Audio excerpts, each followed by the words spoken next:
Donc voilà, donc bonjour à tout le monde. Merci d'être présent.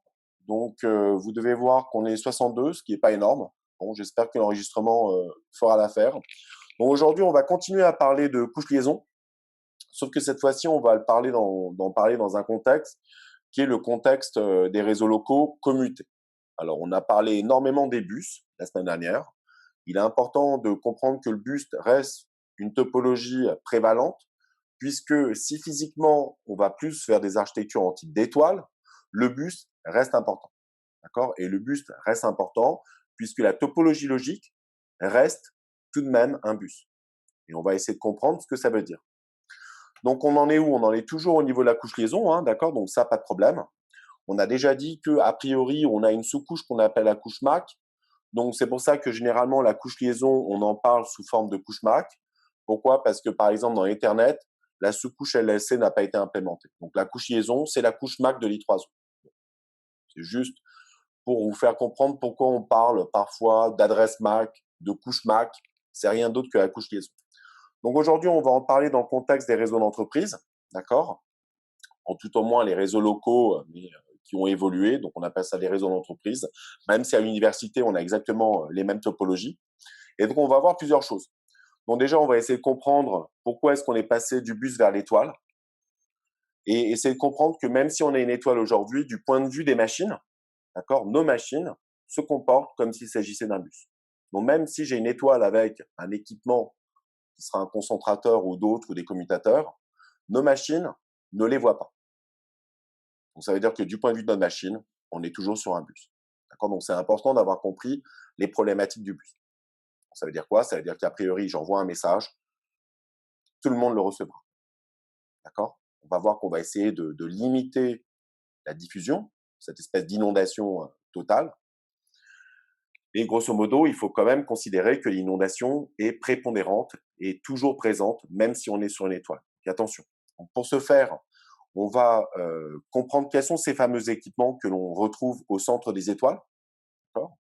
On va parler donc soit de ponts ou de commutateurs. D'accord? Et on va essayer de comprendre la différence. D'accord? C'est relativement synonyme. Généralement, le pont, lui, va connecter des bus entre eux, tandis que lorsqu'on a un commutateur, ce que l'on connecte, ce sont des machines uniques avec une liaison directe. D'accord? Mais les problématiques resteront les mêmes. Ensuite, on va essayer de comprendre qu'il y a deux choses à bien comprendre, ce qu'on appelle le domaine de collision, qui est totalement différent du domaine de diffusion. Donc, il faut bien comprendre les deux. D'accord? C'est quelque chose qui est véritablement indépendant l'un de l'autre. Et on va voir que lorsqu'on a un commutateur ou un pont, ce que l'on fait, c'est qu'on limite le domaine de collision. Par contre, le domaine de diffusion, lui, reste le réseau entier. Donc ça, c'est important de bien le comprendre. Et on va voir que lorsqu'on va parler de commutateur ou même de pont, hein, on a certaines technologies et protocoles qui sont propres et qu'on va lister ensemble. Et c'est ici. Donc, les liaisons full duplex, le cut-through switching, j'ai pas trouvé de traduction en français, l'auto-apprentissage, les arbres couvrants avec le protocole de spanning tree, et on va finir un peu avec une introduction au VLAN. D'accord? Donc, j'espère que le programme vous va. C'est bon pour tout le monde? Ok. Bon, allons-y alors. Donc, quelques petites définitions, d'accord? Donc, vraiment pour qu'on comprenne les schémas qu'on a sur le transparent suivant. Donc, on a un domaine de collision. Et le domaine de collision, c'est quoi? C'est une zone logique. Donc, j'ai pas envie de parler de topologie, de liaison, etc. Mais il faut juste comprendre que dans cette zone-là, dans le domaine de collision, lorsque j'envoie une transmission, d'accord, et qu'une autre machine quelconque dans le réseau est en train de transmettre en même temps, cela va provoquer une collision, quelles que soient ces machines. Donc, toute paire de machines dans ce réseau-là, dès lors qu'elles vont transmettre en même temps, eh bien, cela va résulter par une collision. Donc, on l'a déjà vu, hein, c'est le cas du bus. Donc, sur un bus, on est tous connectés au même support, ce qui fait qu'on a collision. Mais attention, même si on est dans une étoile, si le concentrateur, si l'équipement d'interconnexion est un hub, ou en français on appelle ça un concentrateur, donc peu importe, je vais appeler ça concentrateur ou hub de manière interchangeable, eh bien cela entraînera toujours des collisions. Donc le fait d'interconnecter deux bus avec un hub, ou des machines au travers d'un hub, cela ne va pas limiter les collisions. Okay. Ensuite, qu'est-ce qu'on a? On a les commutateurs, et les commutateurs, eux, tout comme les routeurs, et on verra ça quand on va faire IP, mais peu importe, je vous le dis déjà en avance, les commutateurs, eux, vont avoir la bonne propriété de limiter les collisions. Donc, ça veut dire que si j'intercale au milieu un commutateur, le commutateur ne va transférer le message sur une autre liaison qu'à condition que cette liaison soit libre. Et donc, ainsi éviter les collisions. Chose que ne fait pas un hub. D'accord? Donc, deux types d'équipements. Un limite le réseau en sous-domaine de collision. L'autre garde le domaine de collision qui est le réseau entier. En parallèle, qu'est-ce qu'on a? On a la zone de diffusion, ou de broadcast, ou de flooding, ou d'inondation. Tout ça, c'est synonyme. D'accord? Broadcast ou flooding, en français, diffusion ou inondation, c'est des termes interchangeables. Et donc là, on a quoi? On a une zone logique où finalement, lorsque j'envoie une trame qui sera diffusée, et on a dû voir en TP que l'adresse de diffusion de l'adresse MAC de diffusion, c'est l'adresse tout à 1, que l'on note en hexa FFF, d'accord? 6 fois. Eh bien, si j'envoie une trame, celle-ci sera reçue de tout le monde au sein de cette zone. Donc, c'est le réseau en entier. Donc, c'est-à-dire que même si j'ai un commutateur au milieu et que j'ai une trame de diffusion, celle-ci sera envoyée partout, à la manière d'un bus. D'accord? Sans pour autant créer des collisions, puisqu'on a dit que si on a un commutateur, même si c'est une diffusion, le commutateur va s'assurer que lorsque je transfère le message sur une autre liaison, cette liaison est libre. D'accord? Donc, j'applique le CSMACD. Donc, on va voir que les commutateurs, eux, ne créent pas de sous-division du domaine de diffusion. Par contre, les routeurs vont faire. Donc, on va en parler au cours prochain, quand on va faire IP. Mais également, c'est la raison pour laquelle on a introduit les VLAN. Les VLAN, c'est justement non seulement pour permettre aux commutateurs de créer des domaines de collision, mais également de diviser mon réseau en domaines de diffusion. On va voir tout ça, d'accord? Donc, petit schéma, peut-être qui va vous aider. Donc, un domaine de collision. Donc, ici, j'ai quoi? J'ai représenté deux bus. Donc là, j'ai un bus 1. Ici, j'ai un bus 2. D'accord? Si au centre, je mets ce qu'on appelle un répéteur, parce qu'il s'agit de bus, ou si c'est des liaisons directes avec des machines, on appelle ça un hub, eh bien, comme vous le voyez, lorsque j'ai une transmission, eh bien, je vais retransmettre sur l'autre canal, sur l'autre segment, sans même me poser la question de savoir si cela va entraîner une collision. Donc, si à cet instant, j'avais une transmission en cours, eh bien, du fait que le répéteur ne prévienne pas les situations de collision, je vais créer une collision. D'accord? Ensuite, bien évidemment, le concentrateur, c'est pareil. Si à un moment, j'ai une transmission ici, en parallèle, une autre ici, le commutateur va tout de même créer la collision. Donc ça, c'est un problème. Par contre, si ce que j'ai, c'est un commutateur et non pas un concentrateur, le commutateur, lui, va bien vérifier si une transmission est en cours. Si c'est le cas, il va attendre que le canal soit libre pour éviter la collision. Donc, ça veut dire quoi? Donc, ça veut dire que le commutateur, lui, fait du CSMA-CD, comme on a parlé la semaine dernière, tandis que le concentrateur, lui, n'en fait pas. Donc, ça veut dire qu'ici, pour limiter les collisions, eh bien, je rajoute un concentrateur plutôt qu'un hub. Alors, vous allez me dire, mais pourquoi les hubs sont là? Pourquoi les répéteurs sont là? Parce que c'est une question de prix. D'accord? Un concentrateur fait moins de choses qu'un commutateur, donc il coûte moins cher. Donc, il a certainement des avantages, mais il a le désavantage d'être plus cher. Ensuite, tout dépend du budget que vous avez au sein de votre entreprise. D'accord? Donc, ça, c'est le domaine de collision.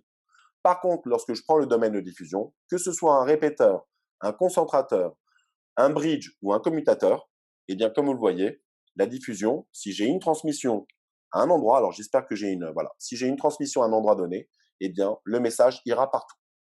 Ici, ça peut créer des collisions. Ah non, pas ici, pardon, j'ai mis un commutateur. Ici, ça peut créer des collisions.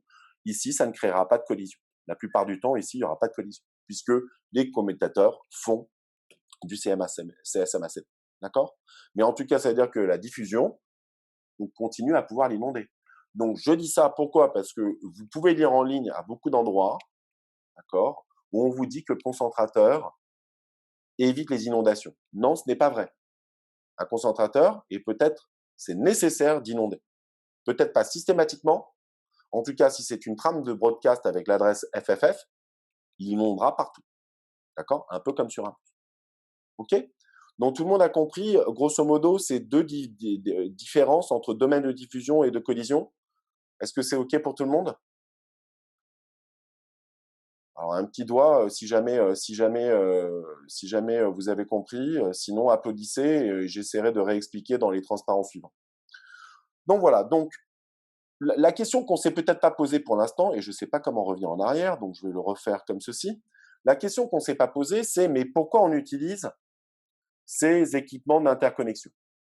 Ben, le but principal, c'est de savoir, comme vous vous rappelez, qu'un bus a une longueur limitée et que sur un bus, je ne peux pas connecter un nombre illimité de machines.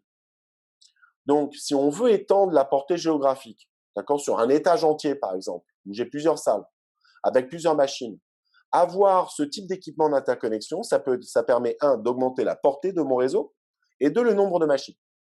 Sauf que vous comprenez bien que plus je vais augmenter le nombre de machines, si je suis dans un même domaine de collision, plus j'ai des machines, plus elles vont chercher à transmettre, plus ça va être en parallèle, plus ça va créer des collisions. Donc, à la fois, c'est très limitant. Pourquoi? Parce que si ici, j'ai une transmission, elle va être forcément reportée sur le bus de droite, ce qui veut dire que ça peut créer des collisions. Et en plus de créer des collisions, si le destinataire n'est sur aucun de ces réseaux-là, je vais consommer la bande passante à cause d'une transmission qui aurait pu être localisée à un même segment. Donc, je peux interconnecter, mais il faut le faire intelligemment. Intelligemment, ça veut dire quoi? Ça veut dire que je préserve la bande passante en cloisonnant les trafics. Et qui plus est, cloisonner les trafics, ça évite les collisions. Donc, si j'utilise un répéteur, c'est-à-dire un hub ou un répéteur, oui, ou un concentrateur, bah, le problème, c'est que je vais augmenter le nombre de collisions tout en augmentant le nombre de machines. Donc, comme vous voyez, il y a aussi une limite physique ici.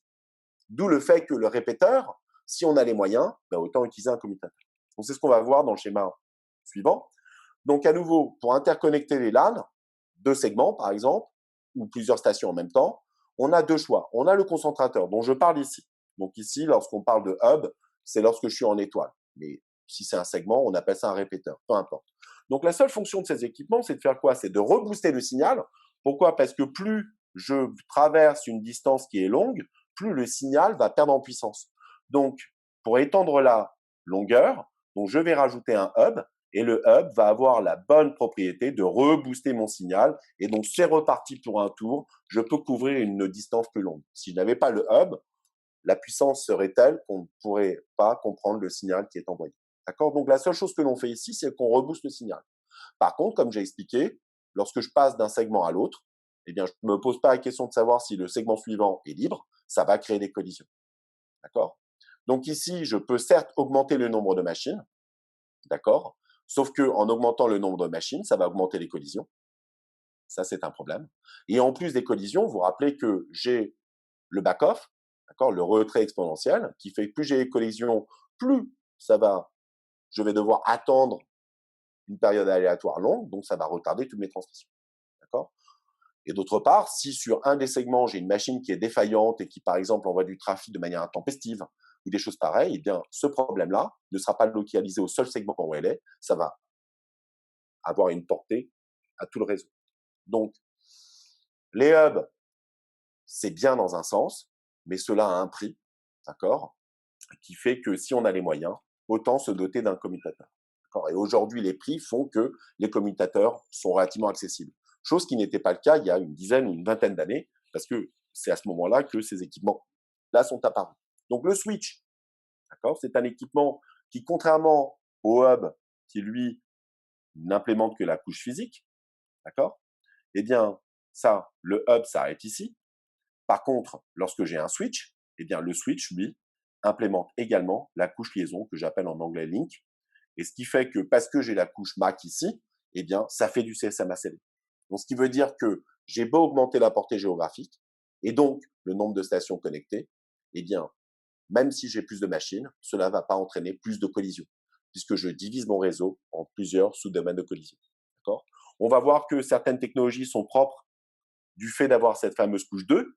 Eh bien, j'ai des technologies supplémentaires. Donc, on va voir que comment est-ce que je traite les trames? Eh bien, je peux soit attendre de recevoir la trame en entière ou je peux commencer à la transmettre alors que je n'ai pas encore une copie. Donc, avoir une copie complète de la trame avant de la transférer, eh bien, ça demande de la mémoire, d'accord, et ça ralentit les choses. Donc, on peut éventuellement accélérer les choses en faisant ce qu'on appelle le cut-through switching que je vais vous montrer dans un transparent suivant. Ensuite, ce qui est bien, c'est comme on a dit, pour préserver la bande passante, on va essayer de limiter le trafic entre source et destinataire s'ils sont sur un même segment. Donc, je ne vais pas inonder partout, mais je vais envoyer la trame uniquement sur les segments nécessaires. ceux qui permettent de joindre la destination. Donc, je fais ça en faisant ce qu'on appelle le filtrage de trafic. Donc, je n'envoie pas sur toutes les interfaces ou tous les ports, mais uniquement sur les ports réellement nécessaires. Et je fais ça suite à de l'auto-apprentissage. Et on va voir que le but de l'auto-apprentissage, c'est de construire une table où pour chaque adresse MAC, je connais le port sur lequel il faut envoyer la trame. Et on va voir qu'un de ces problèmes-là, c'est aussi qu'il peut y avoir des boucles. Les switches peuvent être connectés en formant des boucles, ce qui fait que le trafic peut tourner à l'infini. Pour éviter ça, on construit un arbre en utilisant le spanning tree. On va évaluer toutes ces technologies-là, d'accord. Mais ce qui est très important de comprendre, c'est que, à nouveau, le fait que dans mon réseau, j'ai un commutateur, tout comme le hub, c'est quelque chose de transparent. Ma station ne le sait pas. Donc, ça veut dire qu'une station qui envoie un message ne connaît pas la présence du switch. Je ne connais pas son adresse MAC, je ne connais rien du tout. Et donc, je continue à me comporter comme si j'étais sur un réseau, un bus, avec toutes les machines sur le même bus. Donc, c'est important de comprendre ça. C'est totalement transparent. Donc, c'est bien, d'accord, mais à la fois, on est limité dans les choses que l'on peut faire. D'accord. Ensuite, c'est quelque chose qui est, et c'est le seul équipement que vous verrez en réseau qui fonctionne comme ça, c'est du plug and play. Je mets sous tension, je n'ai besoin de rien configurer. D'accord. Tout fonctionne sans configuration. Et ça, c'est magique. D'accord. Donc, a priori, ça peut fonctionner avec des réglages par défaut que je n'ai même pas besoin de configurer manuellement. Je mets sous tension, ça fonctionne. Ensuite, bien sûr, on peut jouer un peu avec le paramétrage si on veut faire des choses différentes. Certes, on a toujours la main dessus. On peut se connecter dessus et faire des réglages, mais par défaut, ça fonctionne. Donc, l'administrateur n'a rien à faire. Donc, c'est assez magique. On verra plus tard que, par exemple, un routeur a nécessairement besoin, dans son état initial, d'être configuré. Sans configuration, le routeur ne peut pas marcher. Un commutateur, lui, le peut, ce qui est magique. Donc, juste pour régler cette problématique de terminologie, un commutateur et un pont, c'est identique, sauf que dans le cas d'un pont, ce que je connecte, d'accord, ce sont des segments avec plusieurs machines, d'accord. Donc là, j'ai mon bridge. Donc, ce que je connecte, ce sont des bus. On est d'accord? Avec plusieurs machines. Tandis que lorsque j'ai un switch, un commutateur, c'est une seule station par un seul équipement. Ça peut être aussi un autre switch en cascade, ça peut être une machine directement. D'accord? Donc, c'est juste pour vous montrer terminologiquement ce que ça veut dire. Mais les fonctionnements sont identiques. On est tous d'accord avec ça? Je peux continuer ou bon, là, il n'y a pas grand-chose puisque tout ça, il faut qu'on le développe dans les transparents suivants. Allons-y. Alors, juste pour vous dire, parce que je sais que vous aimez ce genre de choses, les switches sont relativement importants, notamment dans ce qu'on appelle les data centers. Quand vous avez tous entendu parler de data center, vous avez déjà vu ces photos comme je vous les représente ici. Eh bien, ce qu'il faut savoir, c'est que généralement, ce qu'on a, c'est des architectures connectées avec des commutateurs. Il n'y a pas de routeur. Pourquoi? Parce que c'est plus rapide avec un commutateur. Et donc, qu'est-ce qu'on a ici? Ici, j'ai mes racks avec mes serveurs. Donc, j'ai plusieurs serveurs, d'accord, empilés les uns sur les autres. Pour connecter les serveurs entre eux, j'ai déjà une première couche de switch, de commutateurs, qu'on appelle les TOR, pour Top of the Rack, puisque là, j'ai un rack. Donc, tout cela sont connectés ici dans la même pile par ces switches, d'accord. Et en haut, de manière hiérarchique, j'ai ce qu'on appelle les spines, d'accord, ceux qui font partie de l'épine dorsale, qui interconnectent, d'accord, tout ce monde-là ensemble. Donc, vous voyez, c'est une architecture qui est très redondante, d'accord, pour la rendre la plus performante possible, pour être sûr que lorsque j'ai besoin de communication entre serveurs dans le même rack ou en rack différents, le trafic trouve toujours un chemin. D'accord? Donc, les switches sont très importants. Et donc là, je vous ai mis une photo. Vous voyez, là, j'ai deux commutateurs qui relient ici la pile de serveurs que j'ai. OK? Donc, ça fonctionne comme ça. Donc, quand Amazon vous donne à disposition des serveurs, généralement, c'est des serveurs qui sont situés dans des colonnes, dans des baies, d'accord, empilés. OK? Donc, les commutateurs sont importants. OK?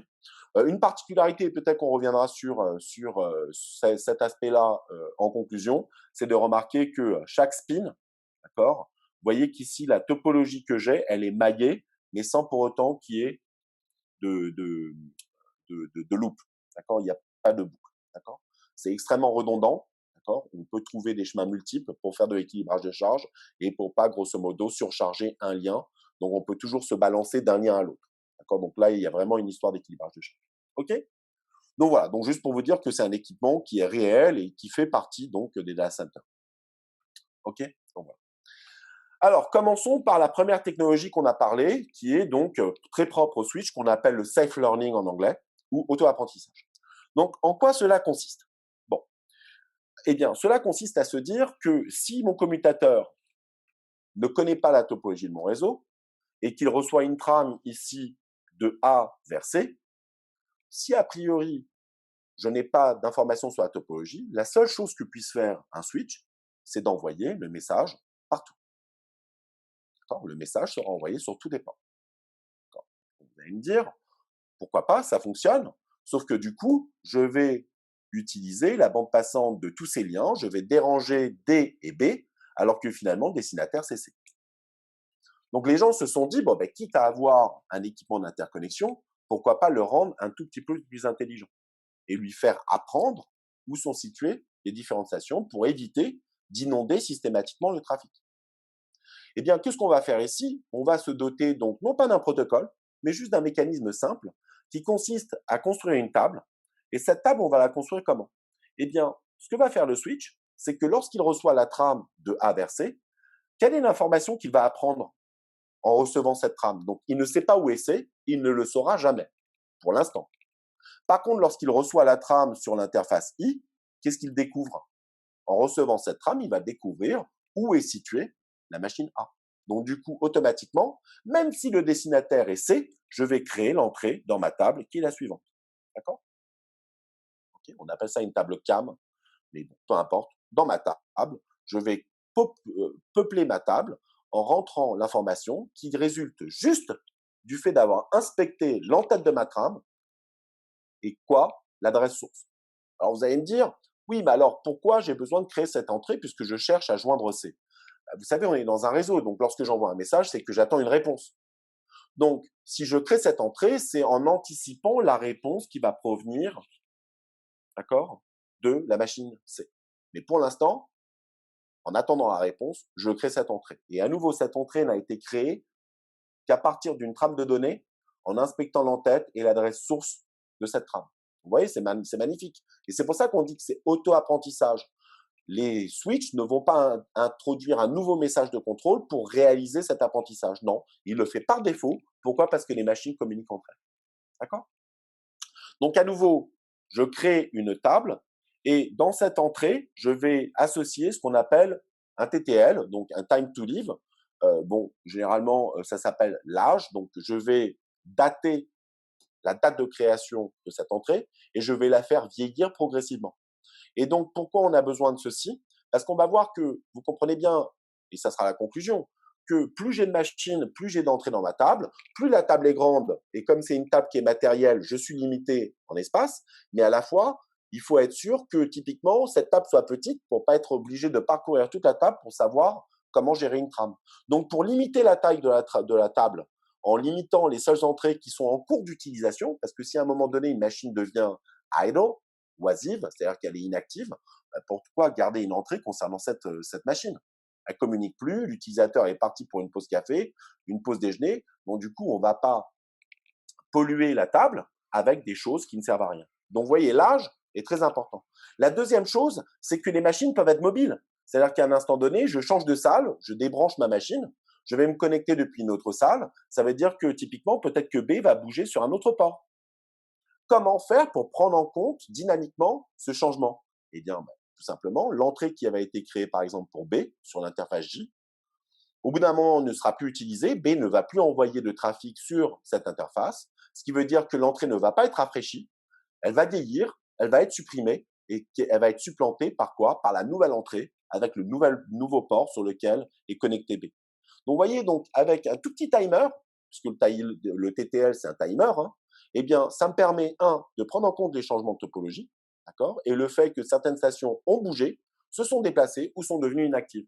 Donc, c'est extrêmement puissant, d'accord. Donc, on verra que ces états-là, d'accord, cette entrée, on va appeler ça un état mou, c'est pas quelque chose qui est dur, qui a besoin d'être manuellement retiré ou supprimé, ou avec une indication explicite, mais de manière implicite, grâce à ce petit TTL, les choses se mettent à jour de manière magique.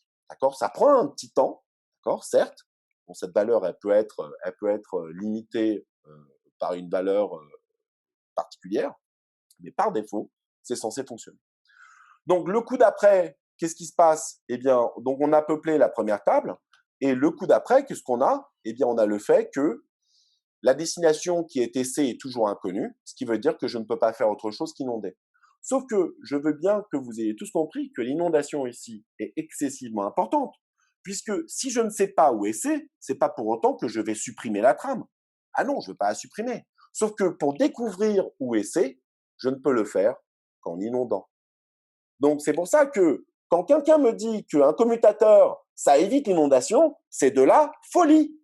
Non, l'inondation est nécessaire. Donc même si ici c'est une trame qui n'est pas broadcastée, si je n'ai pas la possibilité de inonder, le commutateur ne pourra jamais provoquer une réponse provenant de C qui va lui permettre de découvrir où est C. Donc, me dire qu'un commutateur n'inonde pas, là c'est zéro à l'examen. On est d'accord. Et pourtant, si vous allez sur les docs de Cisco et compagnie, c'est ce qu'on va vous dire. C'est faux. À nouveau, le domaine de diffusion reste entier. Et je le fais volontairement, car c'est grâce à l'inondation que je fais de l'apprentissage. D'accord? Donc ici, j'ai créé ce soft state, cet état mou, avec l'âge. Ne sachant pas où est C, j'inonde. D'accord? Ensuite, après avoir inondé, bien évidemment, on espère que C réponde. Et maintenant, le fait d'avoir C qui répondent, ça permet de créer une deuxième entrée dans ma table concernant C, puisque en inspectant la réponse qui provient de C et l'adresse source, je sais le switch, le commutateur découvre où est située la machine C. D'accord? Donc, je crée une nouvelle entrée, une entrée avec à nouveau un TTL, d'accord? Parce que C peut devenir inactif, parce que C peut bouger, toutes ces raisons-là. Et d'autre part, il faut garder la table petite. Et cette fois-ci, est-ce que j'ai besoin d'inonder? Eh bien non, je n'inonde pas puisque je sais où est A. Et donc, vous voyez que par convergence, au fur et à mesure que les stations vont commencer à communiquer entre elles, eh bien, je vais pouvoir peupler cette table et éviter pendant une durée qui correspond au TTL, à l'âge des entrées, l'inondation systématique. Sauf qu'au bout d'un moment, il faut réinonder, puisque parfois la topologie peut évoluer. Donc, si la topologie évolue, je ne peux la découvrir que grâce à l'inondation. Pour inonder, il faut supprimer les entrées de ma table. Donc, j'espère que c'est clair pour tout le monde. Des petits pouces pour ceux qui ont compris ou applaudissez. Hein. Si vous n'avez pas compris, vous pouvez applaudir et je réexpliquerai. De toute façon, on va reprendre le mécanisme. Alors, Jonathan, je vois que tu n'as pas très bien compris, mais regardons comment les choses fonctionnent. D'accord?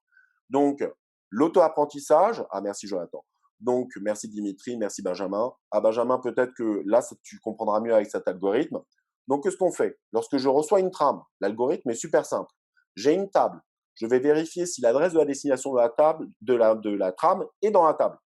Si elle est dans la table, dans ce cas-là, je vais inspecter quel est le port. D'accord? Donc, disons qu'ici, je reçois une trame sur l'interface I et je regarde la destination de ma trame égale à A.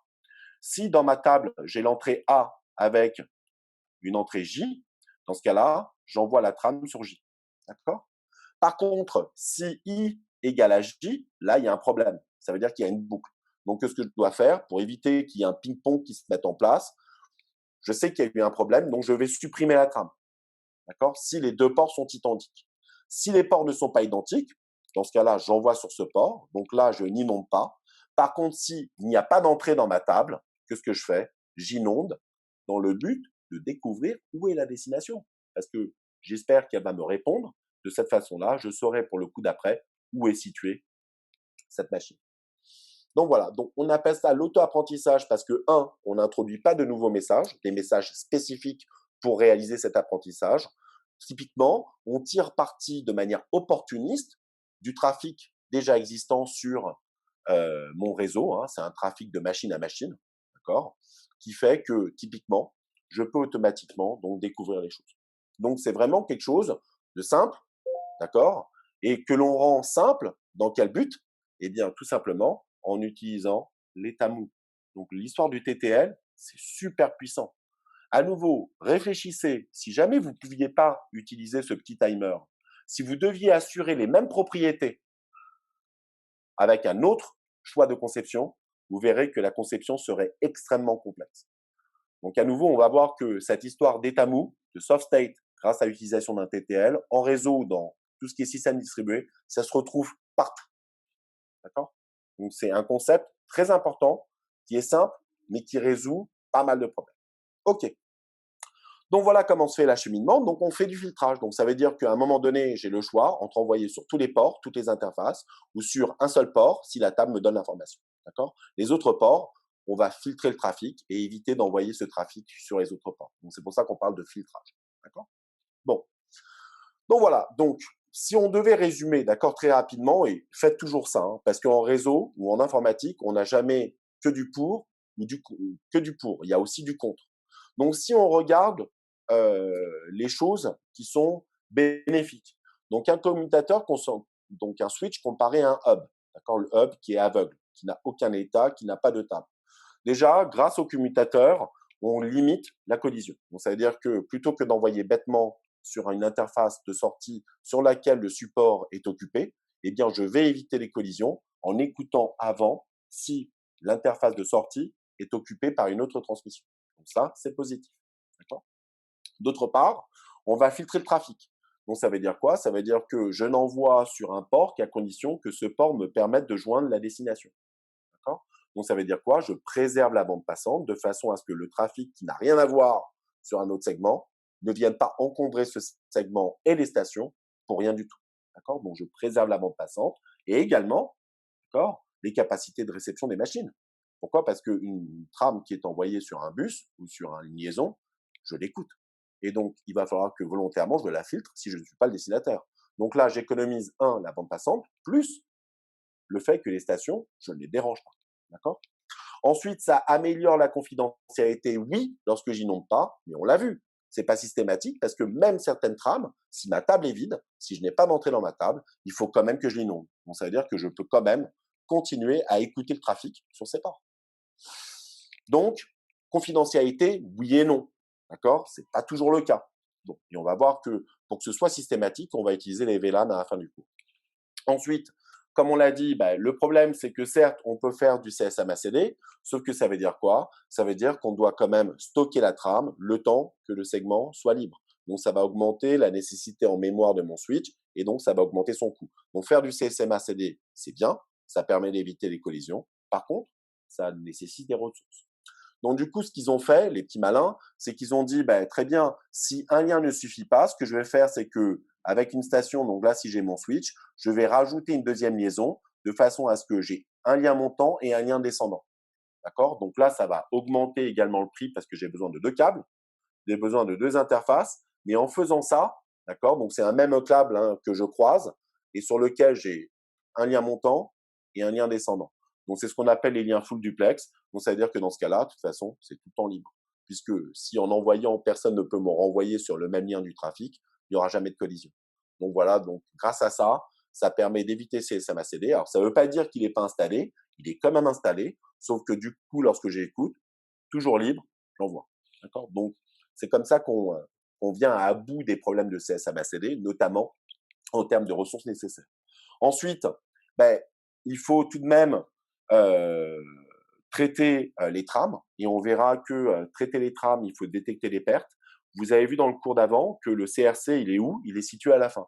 Donc, pour détecter les erreurs, il faut recevoir la trame en entière. On va voir qu'ici, il y a un compromis.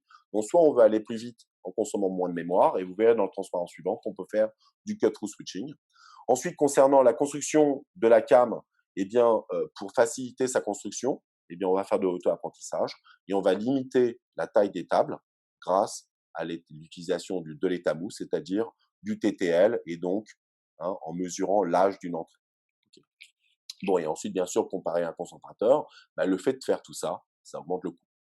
A priori, si vous n'avez pas d'argent dans votre société, si vous devez faire investir et qu'on ne vous donne pas l'argent suffisant, vous allez mettre un concentrateur, même s'il arrive avec des problèmes. OK? Donc voilà. D'accord? Donc, avantages et inconvénients. OK pour tout le monde? Profitez pour boire un peu d'eau. Donc voilà pour les mécanismes simples. Donc j'ai parlé du cut-through switching. Alors si vous avez une meilleure proposition en français, d'accord, vous pouvez toujours me le donner, mais quelle est l'idée ici? L'idée, c'est de dire que, vous voyez, hein, vous vous rappelez toujours hein, qu'on a deux choses. On a la transmission, qu'on appelle le TT, et le TP ici, le temps de propagation. C'est comme ça, c'est pas parallélisé, on a déjà dit, on a un phénomène de pipelining. Ok. Donc, quand je dois faire, donc, grosso modo, hein, du CSM ACD ou quoi que ce soit, on voit qu'ici, le problème, c'est que je dois recevoir la trame en entière avant de pouvoir la transmettre sur le segment suivant qui me connecte entre S et D. Donc ici, j'ai S, ici, j'ai D, d'accord? Et ici, j'ai mon switch. Le problème, c'est que donc, lorsque je reçois une trame, je vais attendre de la recevoir en entière avant de pouvoir la transmettre sur le segment suivant. D'accord? Donc, c'est pour ça qu'on appelle hein, le store and forwarding. Donc, j'enregistre et j'envoie. Bon, à nouveau, c'est coûteux en temps, puisqu'il faut attendre de l'avoir reçu en entière avant de pouvoir l'envoyer. Donc ça, c'est coûteux en temps, donc ça ralentit l'envoi des trames, et qui plus est, ça requiert plus de mémoire au niveau de mon switch. Parce que ce qu'il faut voir, c'est que je peux avoir d'autres interfaces qui communiquent en parallèle. Hein. Donc des trames, je peux en recevoir hein, une flopée, et à chaque fois, toutes ces trames, il faut les stocker dans une mémoire. Et donc, comme j'ai dit, augmenter la mémoire, ça augmente le prix de mon équipement. Donc, plutôt que de faire ça, ce qu'on peut faire, c'est donc le cut-through switching. Et ce que l'on sait, c'est que l'adresse destination est en première position dans ma trame. Donc, ce qu'on peut faire, c'est typiquement, une fois que j'ai reçu les 6 premiers octets qui correspondent donc à l'adresse MAC destination, c'est en me basant sur la table, si je sais où l'envoyer, je peux commencer, alors que je n'ai pas encore reçu la fin, d'accord? Je peux commencer à transmettre en parallèle l'information, en décalé, de façon à paralléliser la transmission en cours, donc la réception, hein, et celle que je transmets sur le port de sortie. Donc, vous voyez que ça peut accélérer les choses et ça peut requérir moins de mémoire au niveau de mon équipement. Est-ce qu'on est tous d'accord sur l'avantage de faire ça? Donc, j'attends d'avoir reçu l'adresse et je commence à transmettre le signal que je reçois. Merci, Louai. On est d'accord? Merci, Camille. Merci, Warina.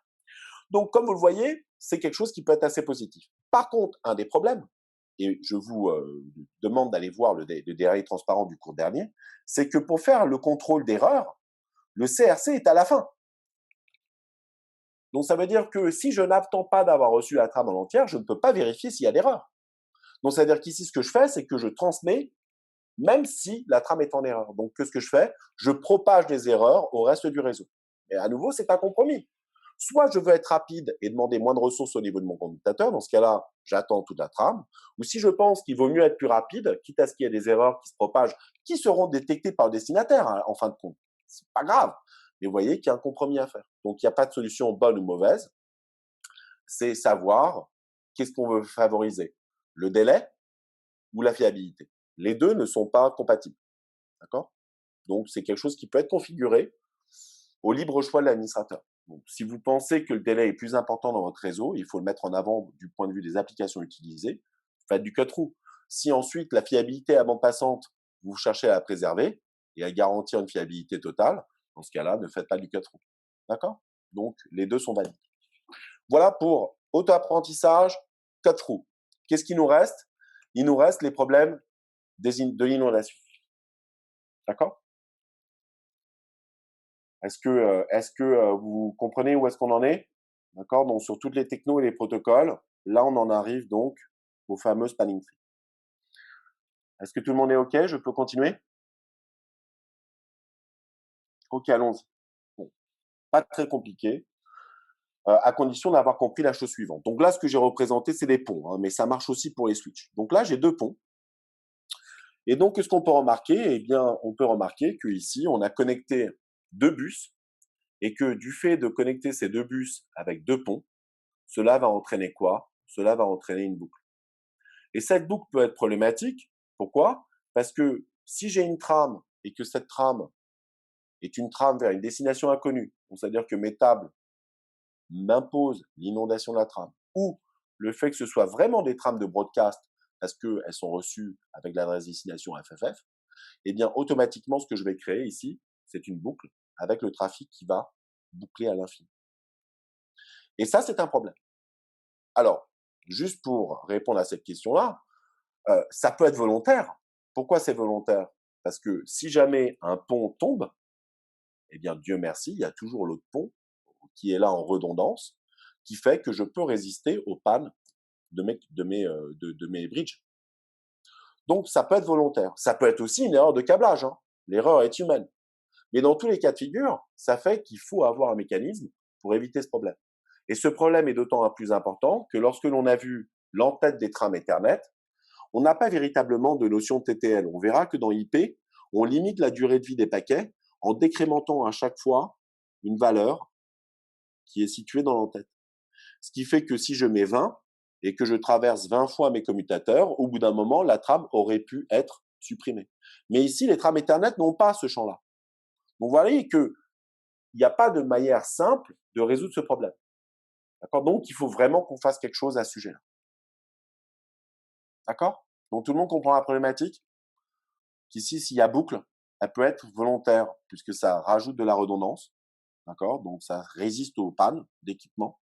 Mais par contre, il faut qu'on trouve un moyen d'éviter que le trafic boucle à l'infini. Parce que si c'est le cas, vous allez vous retrouver avec une tempête de broadcast, et le seul moyen de limiter ça, c'est de débrancher vos équipements. Alors ça, c'est pas forcément acceptable. Alors du coup, qu'est-ce qu'on fait? Eh bien, comme vous le savez, hein, en algorithmique, lorsque vous avez un graphe avec des boucles, pour supprimer les boucles d'un graphe, ce que l'on obtient comme graphe où on a supprimé donc les boucles, c'est un arbre. Donc vous voyez ici, hein, j'ai supprimé un certain, et arbitrairement, hein, un certain nombre des liens. J'aurais pu en supprimer d'autres, mais peu importe. Le but, c'est de faire quoi? C'est ici de construire un arbre en évitant justement certains liens. Donc ça ne veut pas dire que je vais débrancher les liens. Je vais juste dire à mon équipement, si tu reçois une trame et qu'il faut que tu la broadcastes, eh bien, tu vas l'envoyer sur un certain nombre de ports, mais sur d'autres ports, tu vas bloquer le trafic. D'accord? Donc, je bloque le trafic sur un certain nombre de ports, de façon à éviter que ce trafic, en empêchant d'emprunter certains liens, ne crée pas de boucle. D'accord? Donc, c'est relativement simple. Donc, ce que doit répondre comme question un commutateur, c'est parmi tous mes ports, est-ce qu'il y a des ports qu'il faut que je bloque, sur lesquels, même s'il faut inonder, je ne suis pas autorisé à envoyer les données. D'accord? Ok? Donc, comme on le voit, hein, certains switches, Dieu merci, n'ont pas besoin de désactiver ou de bloquer leur port, sauf d'autres, ouais, il faut qu'ils découvrent quels sont ces ports qu'il faut bloquer. D'accord? Et bien évidemment, on appelle ça un arbre recouvrant. Pourquoi? Parce qu'il faut être sûr que je ne crée pas de cluster. Je ne divise pas mon réseau en deux et de façon à éviter de rendre des destinations injoignables. Donc il faut que mon arbre soit recouvrant et qui permette de continuer à joindre tout le monde. Ok? Donc voilà. Donc c'est le but. Alors bien évidemment, une chose qu'il faut bien avoir compris, d'accord, c'est le fait que du fait d'avoir un arbre à présent, par exemple, si j'ai une station ici source et ici une station destinataire, le trafic, est-ce qu'il peut emprunter du coup le chemin le plus court? Alors, applaudissez si c'est oui, claquez des mains si c'est non. Est-ce que mon trafic suit le chemin le plus court? Eh bien non, Boris a raison, Soutil et Clément tout à fait. J'espère que tout le monde aura vu qu'effectivement, le seul chemin autorisé, c'est le chemin qui passe par le sommet et va vers la destination. Donc, faire du spanning tree, puisqu'en anglais, c'est ce qu'on va appeler le spanning tree, d'accord? Ça ne consiste pas à calculer le plus court chemin, ça permet juste d'autoriser des chemins qui évitent des boucles. Vous voyez qu'il n'y a aucune optimalité ici, d'accord? C'est pas le but. Donc, juste pour anticiper, puisqu'on est sur ce schéma-là, donc comme vous le voyez, la racine de mon arbre, elle est là-haut. Alors, nouvelle question, hein, et cette fois-ci, j'espère que j'aurai plus de pouces ou d'applaudissements, peu importe, hein, c'est juste pour être sûr que vous suivez, sachant qu'on n'est pas très nombreux aujourd'hui. Ma question est la suivante. Donc, lorsque j'ai, est-ce que est-ce que du point de vue du trafic maintenant, est-ce que vous trouvez que ce switch, ce commutateur, est un bon candidat pour la racine? Est-ce que vous avez une meilleure solution? Donc, est-ce que c'est un bon candidat? Pouce pour oui, Applaudissements pour non. Alors, je vois que vous êtes partagés. Donc, juste pour ceux qui ne voyaient pas, est-ce que vous ne pensez pas que celui-ci serait peut-être un meilleur candidat si je le prends centralisé? Est-ce que lui aurait fait un meilleur candidat? Oui, ben oui. Pourquoi? Parce que comme vous le voyez, au moins, je ne suis pas obligé de parcourir toute la hauteur de mon arbre pour retomber. Donc là, j'ai un diamètre qui est beaucoup plus petit. Vous voyez? Donc le choix de la racine est important. D'accord? C'est juste pour vous montrer ça. D'accord? Donc là, on peut effectivement jouer sur la configuration de mon arbre et le rendre un peu plus optimal. Sachant que certains vont peut-être objecter sur le fait que là, je vais concentrer tout le trafic sur le point. Vous voyez que tous les trafics vont être concentrés ici et que ça peut créer un goulot d'étranglement. À nouveau, c'est un compromis. Soit j'étale mon trafic partout, mais dans ce cas-là, c'est plus optimal. D'accord? Et à nouveau, est-ce qu'un plus court chemin, c'est du point de vue de la distance ou c'est du point de vue de la charge? Vous voyez que tout ça en réseau, c'est des notions très complexes. Bon, peu importe. Donc, voici les histoires d'arbres couvrants. Donc, regardons ce qu'on a fait. Donc là, par contre, on a dû se doter d'un algorithme. L'auto-apprentissage, pas d'algorithme. J'utilise de manière opportuniste le trafic existant. Ici, dans le cas des arbres recouvrants, ou spanning tree en anglais, on va devoir introduire des messages de contrôle, des messages propres au protocole. Et vous rappelez que quand on parle de protocole, il y a un format de message, des actions, etc. qu'on doit définir. On l'a vu en cours d'introduction. Donc du coup, qu'est-ce qu'on va faire? Bon, la première chose à faire lorsqu'il faut construire un arbre, bien évidemment, c'est faire l'élection de la racine. C'est comme ça. Un arbre, c'est caractérisé par sa racine. Bon, qu'est-ce qu'on va faire?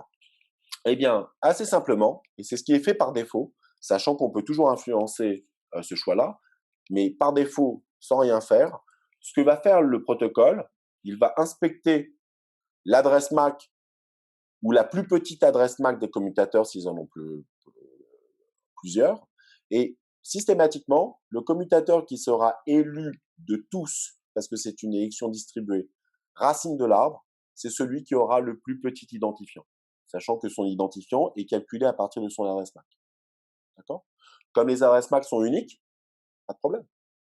D'accord? Je suis sûr d'avoir une élection qui me donnera systématiquement un seul commutateur. Okay? Donc on se base sur quoi? Sur un identifiant qui est déduit à partir de l'adresse MAC de de mes commutateurs. D'accord? Donc cette élection doit être faite. Et donc une fois qu'on a fait l'élection, chaque commutateur, et là je prends l'exemple de ce commutateur que je suis entouré, eh bien ce qu'il va faire, c'est qu'il va tout simplement, parmi tous les chemins connus qui lui permettent de joindre la racine, parce que vous voyez que dans le cas de ce commutateur, j'ai combien de chemins en tout? Bon, et encore, je ne les ai pas tous mis, mais les plus naturels, on dira, il y en a 3. Le orange, le bleu et le vert. Et donc, ça veut dire que ici, il faut que je choisisse quel chemin emprunter.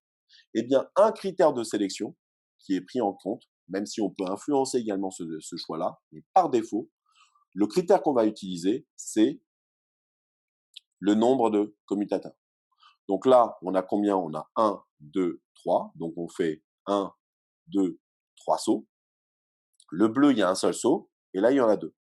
Donc typiquement, l'élection qui va être faite, la sélection de l'interface non bloquée, ce sera l'interface bleue. D'accord? Tout le monde comprend. Élection de la racine. Une fois que je connais qui est la racine, tous les commutateurs vont calculer un chemin parmi tous ceux disponibles. Et ce chemin-là sera généralement calculé en termes de distance. D'accord? Et on va voir qu'on peut configurer les choses pour influencer ce choix-là. D'accord? À nouveau, hein, les commutateurs étant transparents, tout le monde a fait un peu tout et n'importe quoi dessus et donc les choses ont évolué et même divergé. Donc, bon. Moi, je vous fais le scénario de base, sachant qu'ensuite, on peut faire d'autres choses derrière qui peuvent apporter un delta d'amélioration. Bon, donc voilà. Donc ici, on va bloquer certains ports et on va autoriser le trafic de données uniquement sur ces ports-là. Donc tout ceci se fait au travers de quoi? De l'utilisation d'un message qui est relativement simple. C'est un message qui est envoyé périodiquement sur toutes les interfaces d'un commutateur, y compris les bloqués, et on l'envoie à nos voisins directs. Donc pas de problème de boucle, puisqu'une fois que j'ai envoyé le message, celui-ci n'est pas inondé. D'accord? Et ce message est relativement simple.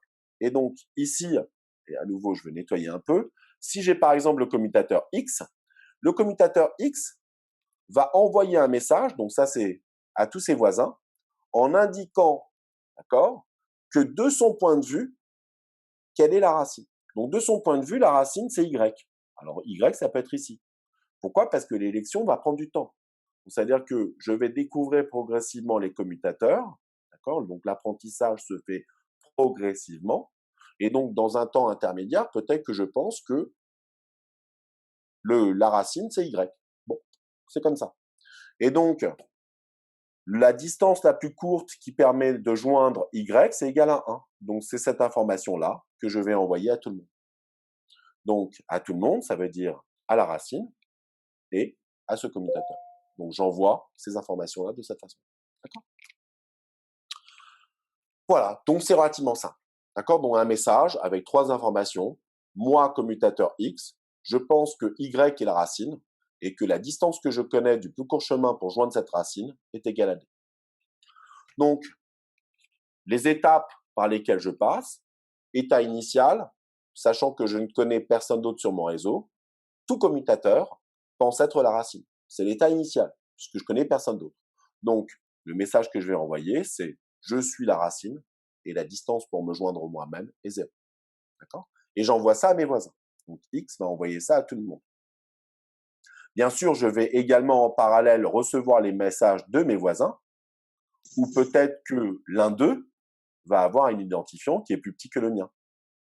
Et si l'identifiant est plus petit, dans ce cas-là, je vais devoir reconsidérer quelle est la racine et mettre à jour mon message et commencer à annoncer une nouvelle racine. D'accord? Et une fois que j'ai changé mes vues sur la racine, il faut que je recalcule le chemin qui me permet de joindre la racine. Et donc, ce que je fais, c'est que si par exemple Y m'annonce que lui est la racine, eh bien, dans ce cas-là, la distance que je vais commencer à annoncer pour Y sera égale à 1, puisque j'ai un incrément de 1. D'accord? On va garder les choses simples. Bien évidemment, ce qui va se passer, c'est que une fois que je mets à jour ma vision, je vais donc bloquer certaines interfaces, et ce blocage, je vais le réaliser à nouveau avec un temps limité. Donc, je vais limiter cet état concernant les interfaces que j'ai bloquées à l'aide d'un TTL. Pourquoi je fais ça? Tout simplement, si cette entrée n'est plus mise à jour par mon voisin qui m'a annoncé la racine, ça veut dire que la racine a disparu, elle est tombée en panne ou elle a été supplantée. Et dans ce cas-là, plutôt que de nettoyer manuellement et de manière explicite les ports qui ont été bloqués, ils vont automatiquement se débloquer pour reconsidérer de nouveaux messages. On va prendre un exemple pour voir un peu de manière plus détaillée comment les choses fonctionnent. Donc, reprenons l'arbre que l'on avait tout à l'heure et on va se concentrer sur la boucle ici avec X. D'accord? Et on va essayer de comprendre comment une interface a été bloquée plutôt que l'autre. Donc, j'ai mis des numéros ici qui correspondent à leur identifiant. Donc, on a dit que c'est un identifiant que je calcule à partir de l'adresse MAC. Donc là, je les ai pris uniques de façon à pouvoir créer donc mon arbre. Donc, si je me place du point de vue du commutateur 4, d'accord? 4, au début, qu'est-ce qu'il envoie comme message? Sachant qu'il ne connaît personne d'autre sur le réseau, initialement, il va envoyer, il va s'autoproclamer comme étant la racine et va faire savoir à ses voisins que moi, 4, je suis la racine. Bon, bien évidemment, il a faux. Il ne peut pas le savoir pour l'instant puisqu'il n'a pas connaissance de l'identifiant des autres commutateurs. À un instant donné, bien évidemment, parce que tous les commutateurs envoient leur propre message, il va recevoir le message qui provient du commutateur 2, qui lui est dit que moi, 2, je suis la racine. Et comme la valeur 2 est plus petite que 4, le commutateur 4 se rend bien compte que jusqu'à présent, il s'était menti à lui-même et que finalement, il ne sera certainement pas ça la racine. Donc, qu'est-ce qu'il va commencer à envoyer comme message? Eh bien, 4 va commencer à dire que c'est 2 la racine avec un coup de 1. Et il envoie ça à tous ses voisins. D'accord? Ce qui fait qu'à un instant donné, maintenant, si je regarde du point de vue de 7, d'accord? Donc 7 reçoit le message de 2. Et donc 7 va envoyer à 2, le fait que moi, 7, je sais que 2 est la racine avec une distance de 1. Donc, ça veut dire quoi? Ça veut dire que du point de vue de 4, je peux joindre la racine en passant par 7 avec un coup de 2, ou je peux la joindre avec un coup direct. Donc, j'ai deux choix possibles. Il y a un chemin qui est plus long que l'autre. Donc, du coup, je vais désactiver cette interface ici. D'accord? Et vous voyez que le choix de l'interface bloquée est cohérente du point de vue de 4 et 7. D'accord? Donc, c'est pour cela qu'à la fin, je me retrouve avec cette interface qui a été bloquée aussi bien au niveau de 4 que de 7. On est d'accord? Est-ce que c'est OK pour tout le monde? Ce petit calcul rapide? Merci Soutil.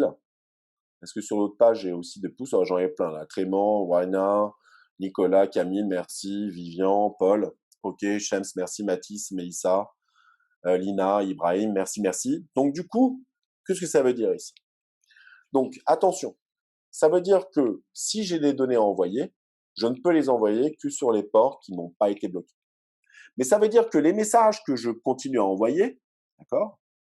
Je continue à envoyer que 2 est à une distance de 1 et 7 envoie également sur toutes ces interfaces, d'accord? Le fait que moi 7, je sais que que 7, voilà, qui est la racine, d'accord? Attention, donc sur une interface bloquée, je continue à envoyer mes messages à mes voisins concernant ma connaissance de la racine. Okay, bon, et évidemment, on voit bien ici que 2 ne peut pas rester ad vitam aeternam la racine. Pourquoi? Parce que 1 a un identifiant plus petit. Donc, arrivons-en à ce cas de figure. Donc, à un instant donné, qu'est-ce qui va se passer? Eh bien, il va se passer que 2 va recevoir finalement les messages provenant de 6 et de 3. Et qu'est-ce qu'ils vont me dire? Vous voyez ici, hein. Donc, 3 va dire que la racine est 1, de mon point de vue, avec un coup de 1, puisque je suis directement connecté. Et 6, lui, par contre, il va dire que quoi? Que 1 est la racine avec un coup de 1. Oh mince, quel est le problème? On a égalité.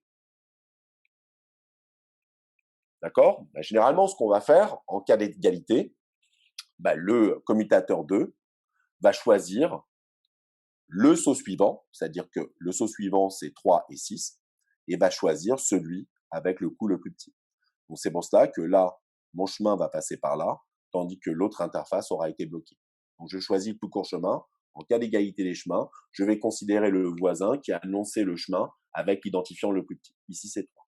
D'accord? D'où le fait que mon arbre passe de cette façon-là. Donc, ce qui veut dire qu'à un instant donné, 2 va mettre à jour le message qu'il envoie à ses voisins. Il va envoyer quoi? Il va envoyer que moi, 2, maintenant, je sais que 1 est la racine. Et s'il vous plaît, est-ce que vous pouvez me donner le coup du coup avec lequel je vais l'annoncer? Alors, vous pouvez chatter la réponse. Donc, pour ceux qui ont accès au chat, d'après vous, quel est le coup que je vais donner? Il suffit de compter parce qu'on voit la figure. Mais typiquement, 3 m'a annoncé ça avec 1. Donc, ça veut dire que moi, je vais annoncer un coup de combien? Allez-y sur le chat. Lâchez-vous. Alors oui, 37 réponses. Oh mon Dieu. Alors attendez, j'avais pas tout vu. Ah, il y avait d'autres questions. Bon, je les prendrai en fin de truc, hein, en fin de cours. Donc c'est 2, effectivement. Tout le monde a raison. Donc ça veut dire que j'annonce ce message-là. Donc ça veut dire que si 4 reçoit un coup de 2, ça veut dire que lui va annoncer à 7 le fait que moi, 4, je sais que 1 est la racine. Avec quel coup à présent, si j'avais 2 annoncés par 2, maintenant mon coup sera de combien, s'il vous plaît? Du point de vue de 4, je vais mettre à jour mon coût et je vais envoyer à tous mes voisins le fait qu'à présent, le coût pour joindre la racine qui est 1 est de 3. D'accord? Donc, j'incrémente de 1. OK? Donc, vous voyez qu'au bout d'un moment, si on regarde l'arbre que l'on aura créé, bien évidemment, donc là, j'ai 7 branches qui a été activée. 6, à nouveau, va passer par le chemin le plus court pour joindre la racine. 5 fait pareil. 3 fait pareil. Et dans le cas de 2, donc, il y avait le choix entre 3 et 6. Sachant que 3 est plus petit que 6, je passe par ici. Et c'est comme ça que j'ai réglé ce problème. D'accord? Donc voilà. Donc c'est relativement simple. Juste un cas de figure, parce que je sais que dans la littérature, vous pouvez le trouver. Il y a des cas de figure où si jamais j'ai 2 liens en plus si j'avais deux liens en parallèle, ça peut arriver hein, pour des questions de redondance, eh bien, ce que je vais faire, c'est que, sachant que les ports sont numérotés, je vais, en plus de l'identifiant du commutateur, aller chercher l'identifiant du port le plus petit. Donc, c'est au cas où les liens sont en parallèle. Et donc, j'ai deux chemins possibles, puisque chaque lien, je ne peux pas faire de l'équilibrage de charge. Donc là, je vais aller choisir l'identifiant du port.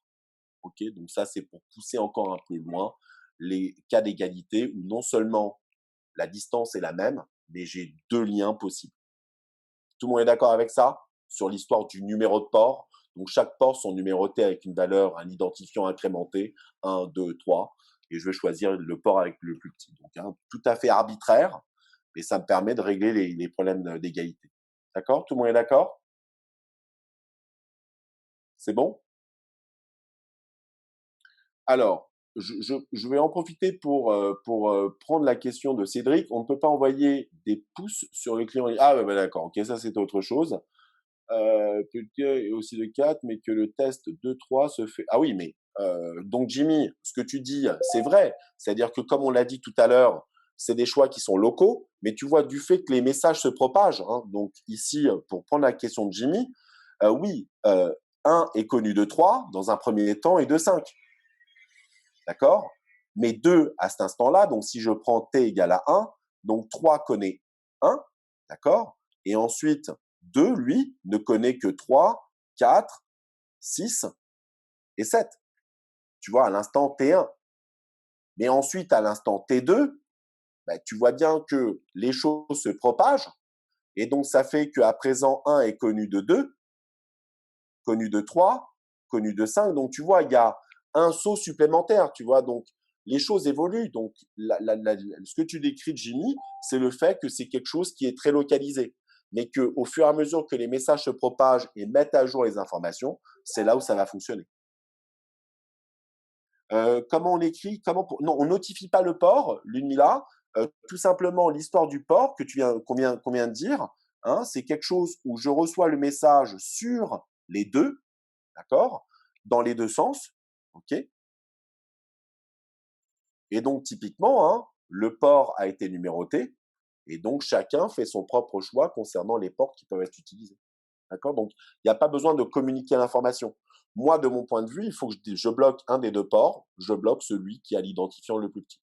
D'accord? Et heureusement, j'ose espérer qu'ici, la configuration fait que les ports sont cohérents des deux côtés. Et ça pose pas de problème puisque tu évites, il n'y a pas de boucle. D'accord? Donc voilà. Est-ce qu'on est tous d'accord? C'est bon. Alors, est-ce qu'il y avait d'autres questions sur l'arbre? Donc, Jimmy, c'est quoi? C'est quoi les pointillés? Kenza, les pointillés. J'espère que tu as compris que c'est les ports qui ont été bloqués, sur lesquels je n'envoie pas les données, de façon à éviter les boucles. Ok, Kenza? Pourquoi inonder avec toute la trame et ne pas définir une séquence spéciale pour récupérer l'emplacement? Voilà, je ne comprends pas la question, Koselia. Pourquoi inonder avec toute la trame et ne pas définir une séquence spéciale? Je ne comprends pas ta question. Dans le cours Kesa, oui, d'accord. Dans ce cas, pour un switch qui en reçoit une, il va inonder les autres machines, non. Non, parce que les collisions, elles sont locales. Donc, du coup, tu n'as pas besoin, sachant qu'une collision n'a lieu qu'au niveau local, elles sont concentrées sur un seul segment. Donc, ça, c'était pour répondre à Mathis. D'accord?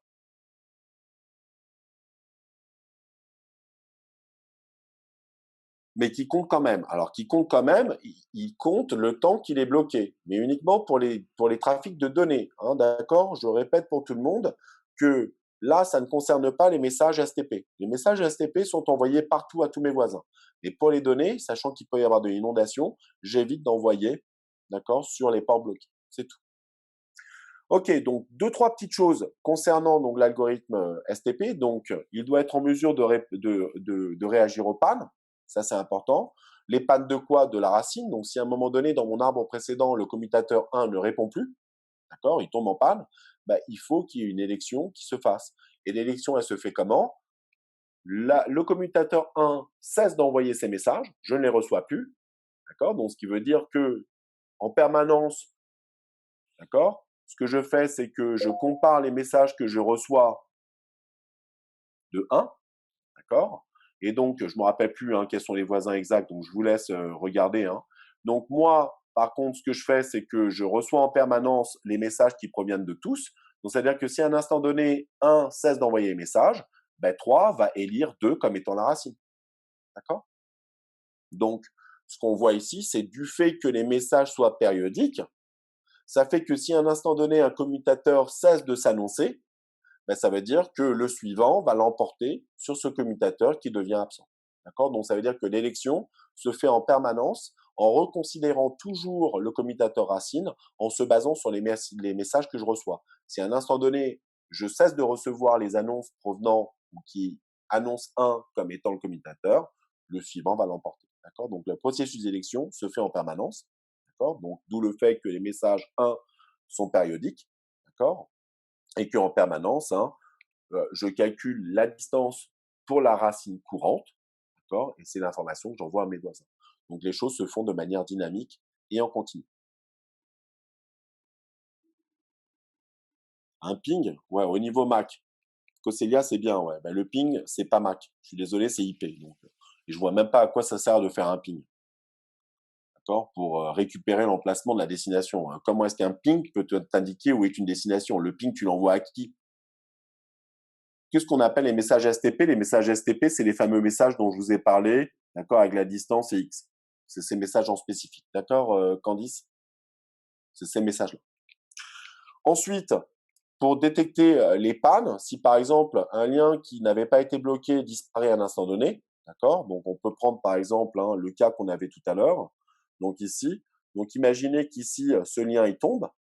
Le fait de tomber, ça veut dire que le message qui provenait de 2 qui annonçait que 1 était la racine, avec une distance de combien? C'était de 2. Eh bien, le fait de ne plus recevoir ces messages, ça fait que le bloc, ça veut dire que typiquement le message que je reçois de 7 qui annonce 1 avec un coût de combien dans ce cas-là?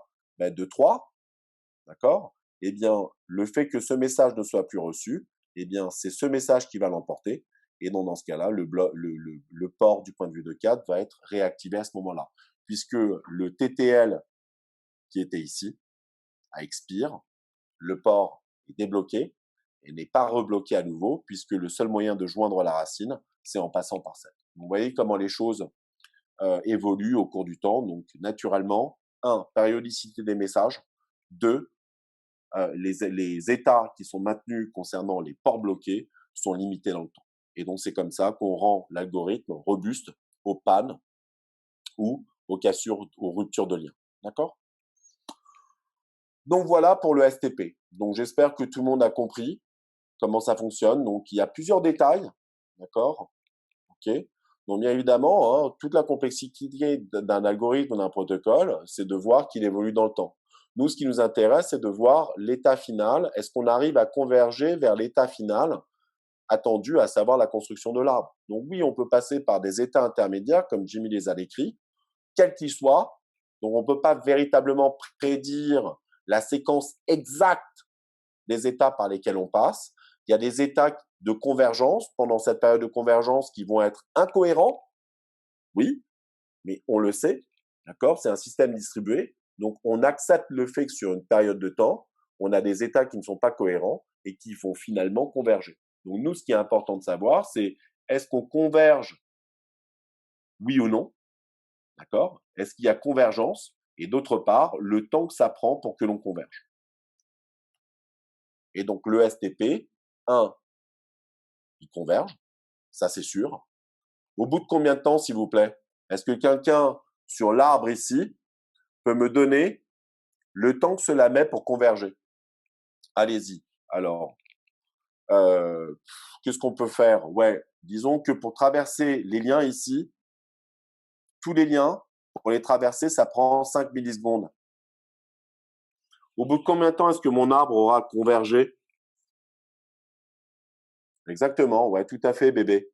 Alors bébé, je suis désolé, je n'ai pas ton prénom, mais effectivement, il faut être sûr que le message qui provient de 101 ait été atteint de qui? Boubou, d'accord. Il a été atteint de qui? De tout le monde. Donc, combien de temps est-ce que ça prend pour que ce message-là ait transité partout, le plus loin possible? eh bien, c'est une fois que ce message-là, ok, au fur et à mesure, oh mince, au fur et à mesure, traverse tous les commutateurs au fur et à mesure, hein, que dès lors, j'ai convergé. Donc, ouais, donc là, ça fera 15 millisecondes, ouais, effectivement. Ouais. Ok. Ouais, c'est la hauteur. Alors, Lina, je suis désolé parce que moi, je suis nul en algo. Je ne sais pas c'est quoi la différence entre profondeur et hauteur. Donc, si je te dis oui, il faut être sûr que ce soit pas la profondeur parce que moi, je confonds tout le temps. D'accord? Mais effectivement, c'est ça. Donc, tout le monde aura compris. Alors, puisqu'on a un peu de temps, on peut aussi rentrer, parce que si vous lisez sur Wikipédia, vous allez tomber sur des trucs complexes. Ce qu'il faut savoir, c'est que donc l'identifiant dont on a parlé, d'accord, l'identifiant d'un commutateur est calculé à partir de son adresse MAC. Est-ce qu'on est tous d'accord? Alors, tout le monde a compris que l'identifiant, c'est l'adresse MAC. Alors, malheureusement, vous allez me dire, oui, mais si je suis pas content de lui et j'ai envie que ce soit lui la racine à la place de 1, je veux pas commencer à m'amuser à triturer sur les adresses MAC. Alors, c'est pour ça que qu'est-ce qu'on fait? L'identifiant, à vrai dire, on va lui rajouter un préfixe. D'accord? Et en hexa, la valeur par défaut, c'est, alors si je me trompe pas, c'est 8000. Alors ça, c'est une valeur en hexa. Hein. Donc par défaut, tout le monde, d'accord, va avoir ce préfixe. Et ce préfixe, c'est quoi? C'est une priorité. Donc typiquement, si je suis pas content avec l'adresse MAC, ce que je peux faire en tant qu'administrateur, c'est venir modifier la priorité d'un des commutateurs en lui augmentant cette valeur du préfixe.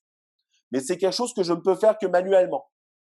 On est d'accord pour tous? Voilà, c'est juste ça, c'est que par défaut, on rajoute une petite valeur qu'on va venir manuellement incrémenter si on veut qu'un commutateur soit plus prioritaire qu'un autre, de façon à ce que l'adresse MAC ne l'emporte pas. Donc c'est pour ça qu'on rajoute au début, pour que ce chiffre soit plus important, d'accord? Et qu'il l'emporte sur la queue qui est définie par l'adresse MAC. OK pour la priorité, c'est bon?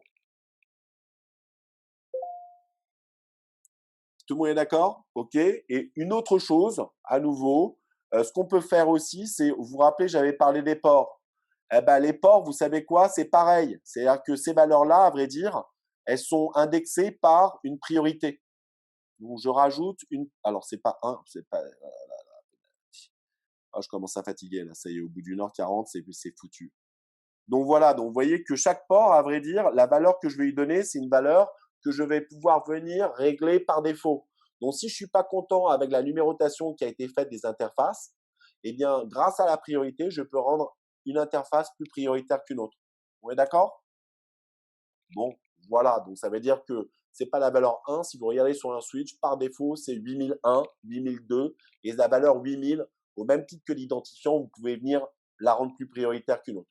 Voilà. Bon. Mais tout ça, c'est du manuel. Hein. Donc, bon, il faut s'amuser à le faire et à être sûr que c'est cohérent et que vous avez bien le schéma dans votre tête pour être sûr que vous créez un arbre qui vaut le coup d'être modifié. Vous voulez qu'on rend les choses encore plus complexes ou ça vous suffit là? Il y a un dernier point qu'on peut évaluer et que je peux vous donner si vous voulez pour bien comprendre, si vous voulez lire dans les bouquins. Allons-y alors, soyons fous. Hein. Alors, ce qu'il faut savoir, c'est que on a parlé du coût jusqu'à présent, je vous ai donné un coût de 1. Alors, c'est pas tout à fait vrai. On note des valeurs à 100. Donc, ça veut dire quoi? Donc, ça veut dire que lorsque je traverse une interface supplémentaire, le coût, il est augmenté de 100. Et ce qu'il faut savoir, c'est que ce coût, je peux le modifier manuellement de façon à donner un coût supérieur à un certain chemin. Donc, au lieu de compter le nombre de commutateurs, je vais calculer le coût du lien. Donc, je vais donner une valeur de coût. Par défaut, c'est 100. Donc, c'est comme si j'avais 1. Hein. Sauf que ce que je peux faire, c'est incrémenter encore plus cette valeur pour qu'un chemin, même s'il est plus court, donc là, par exemple, je peux donner 300 de façon à favoriser, d'accord, les autres chemins. Alors, pour quelle raison?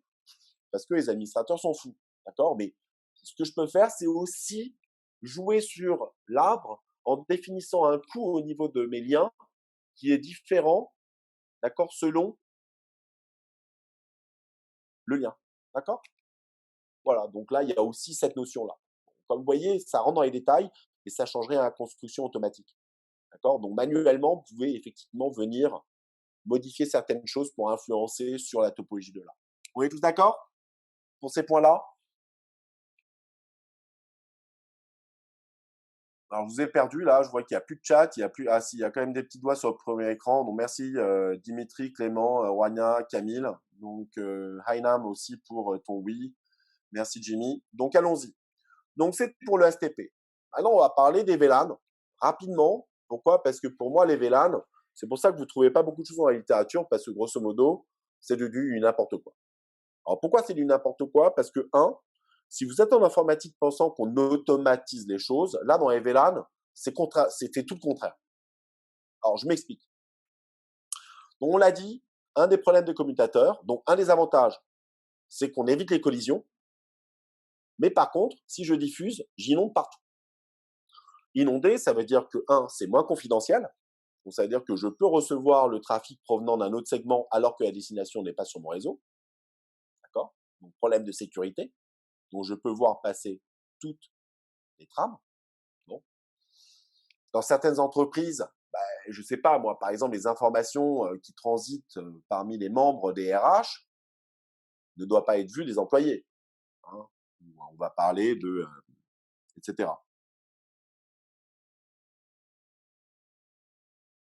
Oui, tout à fait, on peut, Ashraf.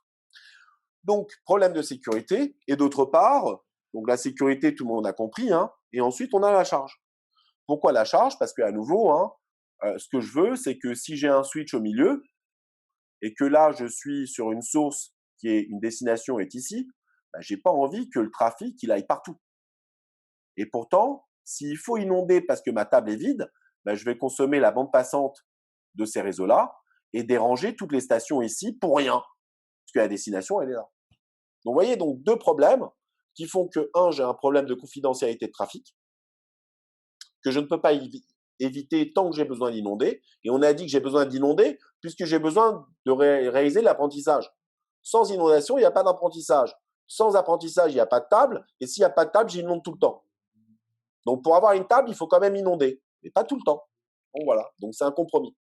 Et ensuite, la charge. Donc, si j'envoie partout, je dérange tout le monde et je consomme la bande passante. Donc, on veut aussi pouvoir cloisonner les trafics. Donc, ça veut dire quoi? Ça veut dire que diviser en domaines de collision ne suffit pas. Il faut qu'on ait des sous-domaines d'inondation ou de broadcast. Comment faire? Eh bien, on va utiliser les VLAN. D'accord?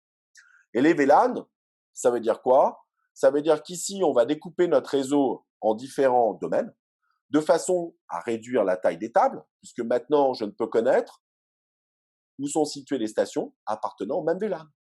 Donc, c'est-à-dire qu'un switch va maintenir des tables séparées par VLAN. Donc, la table sera plus petite pour un VLAN. Bon, bien sûr, je vais avoir plusieurs tables du coup, mais chaque table est petite. Bon, c'est déjà mieux. Limiter la complexité du spanning tree. Pourquoi? Parce que maintenant, si je suis pas obligé de construire un arbre avec tous les commutateurs, mais uniquement les commutateurs d'un VLAN, donc je vais avoir plusieurs arbres en parallèle, sachant que chaque arbre sera plus petit. Donc, je limite la portée et la complexité du spanning tree. Et bien évidemment, donc, lorsque j'inonde, je n'inonde pas partout, mais je vais limiter les endroits où j'ai le droit d'inonder. D'accord? Donc, pourquoi on a besoin de le faire? Parce que typiquement, comme j'ai expliqué, dans une entreprise, on a plusieurs départements, d'accord? Des départements qui, typiquement, échangent beaucoup de trafic entre eux, d'accord? Donc, par exemple, je ne sais pas si vous prenez les commerciaux, généralement, ils n'ont pas besoin d'interagir si souvent avec les administrateurs. Donc, ça veut dire que s'il faut que j'inonde, à chaque fois que les commerciaux veulent discuter entre eux, peut-être que les administrateurs vont être impactés par leur trafic. Donc, ce qu'on veut faire, c'est créer un câblage qui fait que j'ai un réseau pour les commerciaux, un réseau pour les RH, un réseau pour les administrateurs, de façon à cloisonner ces trafics entre eux. D'accord? Ça veut dire quoi? Ça veut dire que typiquement, si on n'appartient pas au même réseau, on ne peut plus communiquer entre eux. Ah ouais, on ne peut pas avoir l'un et l'autre. Soit je communique et dans ce cas-là, je peux inonder, soit je ne peux plus communiquer et dans ce cas-là, je suis bloqué. Je suis invisible. D'accord? Parfois, on a besoin de rendre invisible certaines parties du réseau à d'autres. D'où la création des VLAN. Donc, ce qu'on va faire, c'est que plutôt que de regrouper les machines parce qu'elles sont situées du même côté du bâtiment, et donc on va les connecter avec un même switch, on ne veut pas faire ça. On veut être capable de pouvoir recabler comme si les personnes qui appartiennent à des différents départements appartiennent au même réseau physique, chose qui n'est pas possible géographiquement du point de vue de leur position géographique. Donc, ce qu'on va faire, on va faire un regroupement logique des personnes qui sont censées appartenir au même réseau, indépendamment de où elles se trouvent. Donc ça, c'est plutôt positif. D'accord?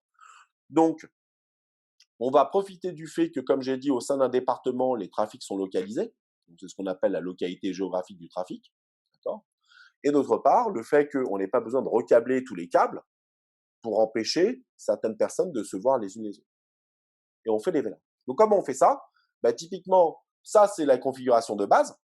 D'accord? Donc, ça veut dire que j'ai toutes mes machines qui appartiennent connectées au même switch. Et donc, ça veut dire que si je cherche à envoyer du trafic vers une machine pour laquelle je ne sais pas, qui peut être une machine voisine, hein, si le commutateur dans sa table ne connaît pas comment joindre la destination, qu'est-ce qu'on fait avec le trafic? Qui le reçoit? Tout le monde. Puisqu'un switch, d'accord, il inonde partout. Et donc, ça veut dire que si là, ces gens-là appartiennent à des départements différents, ça veut dire que là, j'ai plus de confidentialité. Donc, le but, c'est de faire quoi? C'est d'avoir un principe de fonctionnement comme celui-ci. C'est-à-dire qu'on va réorganiser les machines. Donc là, j'ai créé des coupes transverses où ces machines-là appartiennent à des VLAN différents. Ce qui fait que lorsque, par exemple, j'ai une machine qui envoie vers une autre, même s'il faut inonder, je vais inonder uniquement au sein d'un des VLAN. D'accord? Donc, ça veut dire que les communications ici sont interdites. En tout cas, le commutateur ne peut pas rendre ces communications autorisées. Les seules communications sont celles, alors je vais mettre en vert, hein, sont celles qui ont lieu au sein du même département. Vous êtes d'accord? Le switch, lui, ne peut autoriser que ça. Bon, bien évidemment, c'est pour ça que j'ai gardé le routeur, parce qu'au pire, ce qu'on peut faire, on peut quand même autoriser, eh bien, c'est trop tôt puisqu'on fait du bottom-up, on n'a pas vu les routeurs, mais ce qu'on peut faire, c'est typiquement le trafic qui doit être envoyé depuis cette machine vers une machine qui appartient à un autre département. La communication peut avoir lieu à condition que cette communication passe par le routeur qui va autoriser, alors elle est où la machine, qui va l'autoriser et l'envoyer vers cette machine ici. D'accord? Donc oui, on peut traiter le trafic entre VLAN, mais le switch ne suffit pas, il faut rajouter un routeur. D'accord? Donc c'est pour ça, il est trop tôt encore. Bon, pour l'instant, si on considère l'existence d'un seul switch, les trafics sont totalement cloisonnés. D'accord? Mais Dieu merci, on peut rajouter. Alexis, ça répond à ta question. Grâce au routeur, on peut distribuer le trafic entre VLAN. D'accord? Donc le routeur, lui, a le pouvoir de le faire. Un switch ne pourra jamais autoriser ça dès lors qu'on a mis des VLAN en place. On est d'accord? Alexis, ça te va? Ok. Alors allons-y, voyons voir comment ça se passe. C'est totalement stupide. Hein. Et je vous le répète, hein, il n'y a vraiment rien d'exceptionnel à ce qu'on fait. Hein. C'est ce que je vous dis, hein, on cherche à cloisonner. Donc c'est quoi? C'est comme si on avait connecté tout le monde uniquement sur un seul réseau. Bon, ce qu'on fait, c'est que les commutateurs, on va leur rajouter une table. Non, le routeur n'inonde pas. J'ai déjà dit, Soutil, Aurélien, j'ai déjà dit qu'un routeur divise les domaines de broadcast. Donc non, ça n'inonde pas un routeur. On va pas répéter les mêmes choses, hein. D'accord? Tu te rappelles, hein?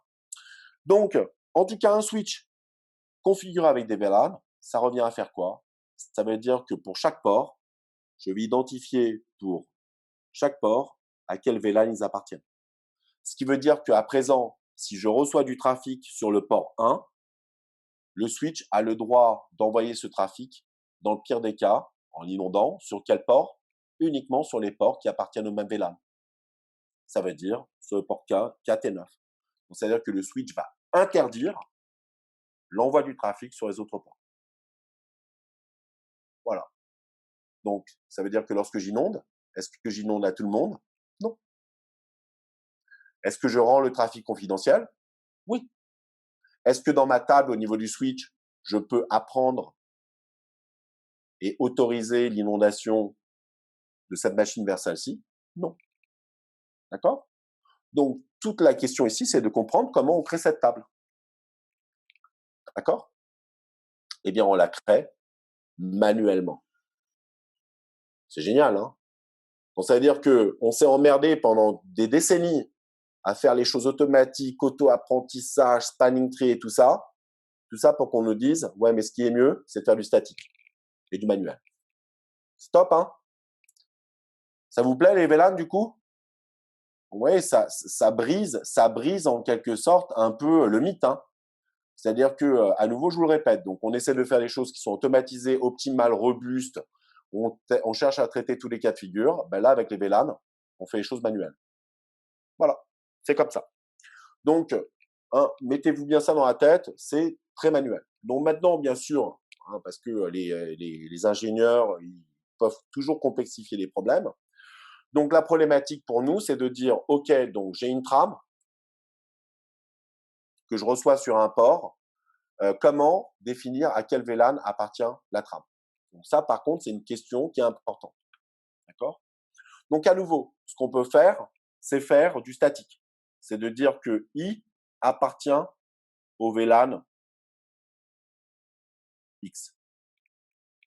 Donc manuellement, je vais créer ceci. Bon, bien sûr, ce qui n'est pas terrible, ça veut dire quoi? Ça veut dire que quelle que soit la machine connectée sur ce port, automatiquement, elle appartient toujours au même VLAN. Sauf que du coup, ça veut dire quoi? Ça veut dire que moi, je peux être malin, hein. Je peux arriver, débrancher la machine, brancher ma machine, et du coup appartenir au VLAN que je veux. Vous voyez ce que je veux dire? Donc, hop, j'attends que le collègue il soit parti aller manger. Hop, je branche mon portable, je me mets sur le port, j'appartiens au bon VLAN. Vous voyez que c'est pas terrible. Pourquoi? Parce que dans ce cas-là, il faut que je bloque la mobilité des machines. Alors, pour éviter ce problème-là, plutôt que de faire une association qui est statique basée sur le port auquel je suis connecté, on peut le faire en inspectant des informations appartenant à la trame. Donc, ça veut dire que ce que je vais dire au commutateur, c'est d'aller regarder dans la trame un certain nombre d'informations. Par exemple, l'adresse MAC de la source. Comme les adresses MAC, a priori, sont hard-codées sur vos machines, eh bien, quand j'achète le portable à un membre des commerciaux, je vais automatiquement recopier son adresse MAC et lui dire que cette adresse MAC appartient au VLAN des commerciaux. Donc là, c'est à nouveau une configuration statique qui va permettre, sur réception de la trame, de créer dynamiquement la table des ports.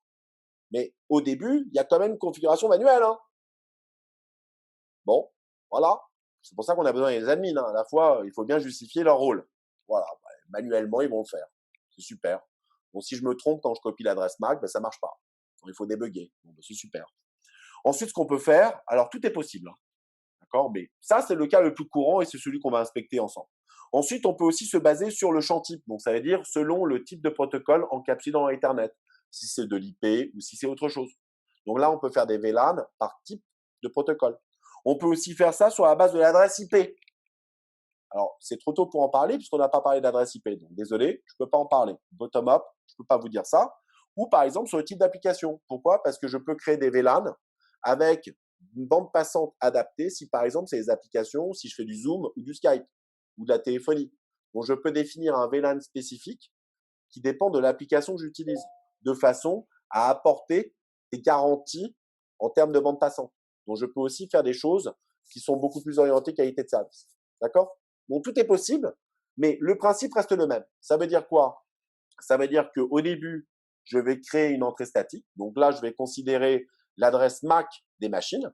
Et donc, comme vous le voyez, hein, j'ai créé pour chaque VLAN, j'ai listé manuellement toutes les machines de mon entreprise qui sont censées appartenir au VLAN.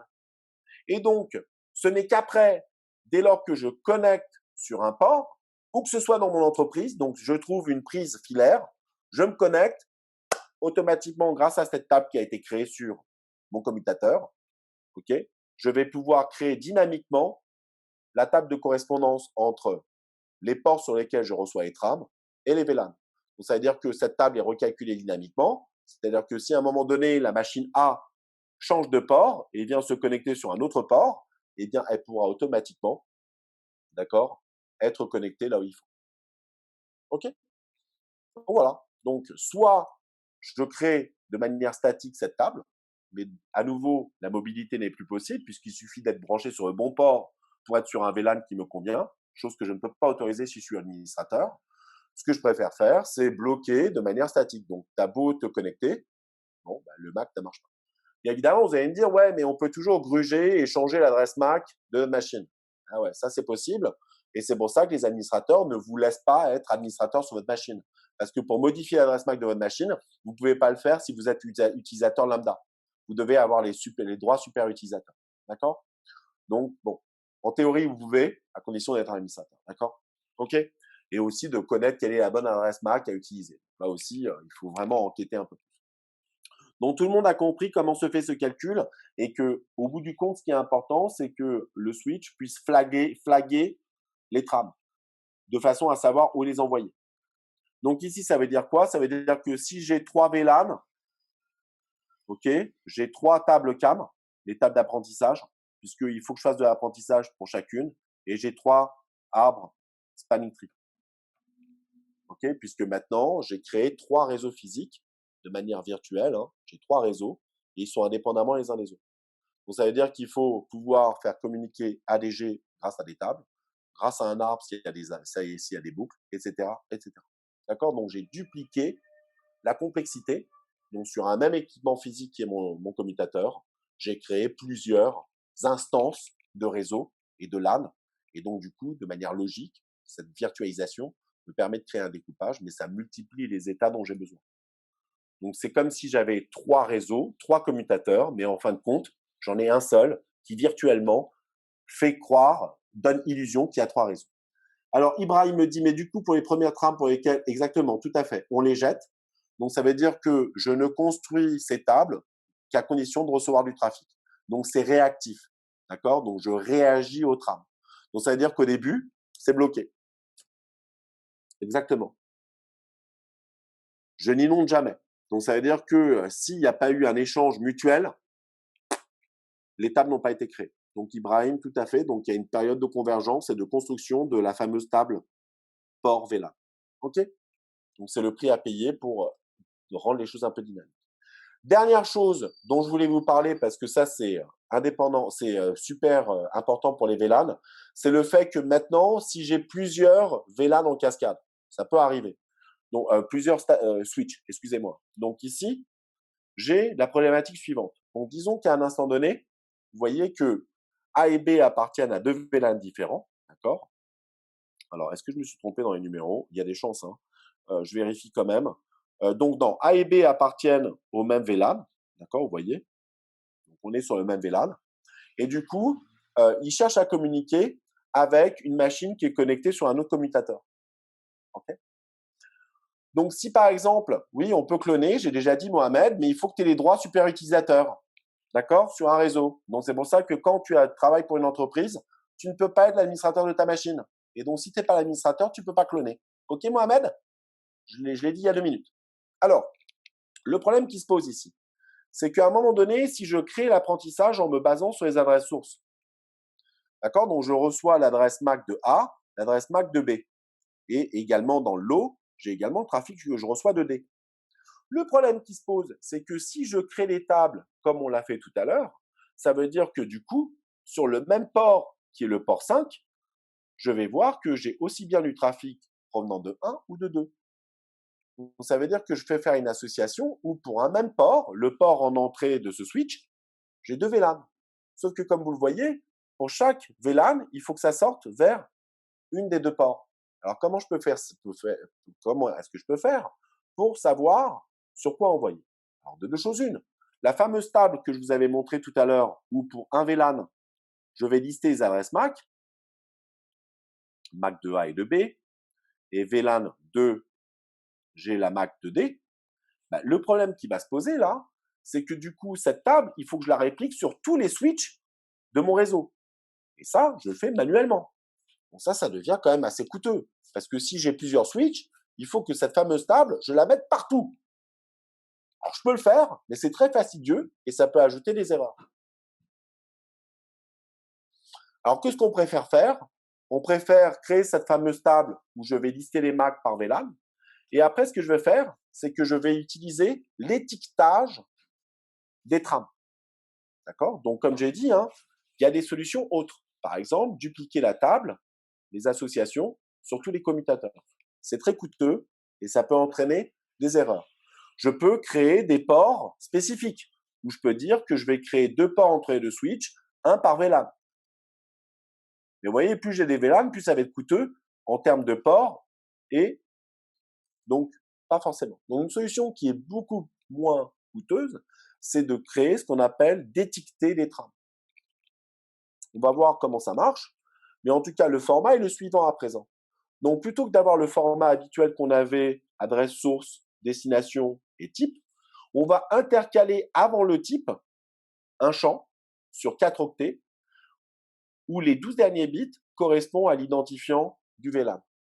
Donc, c'est-à-dire qu'une trame qui a été flaguée comme appartenant à un VLAN, on va lui véhiculer dans son en-tête, en rajoutant, intercalant ces 2 octets, l'identifiant du VLAN auquel il appartient. D'accord?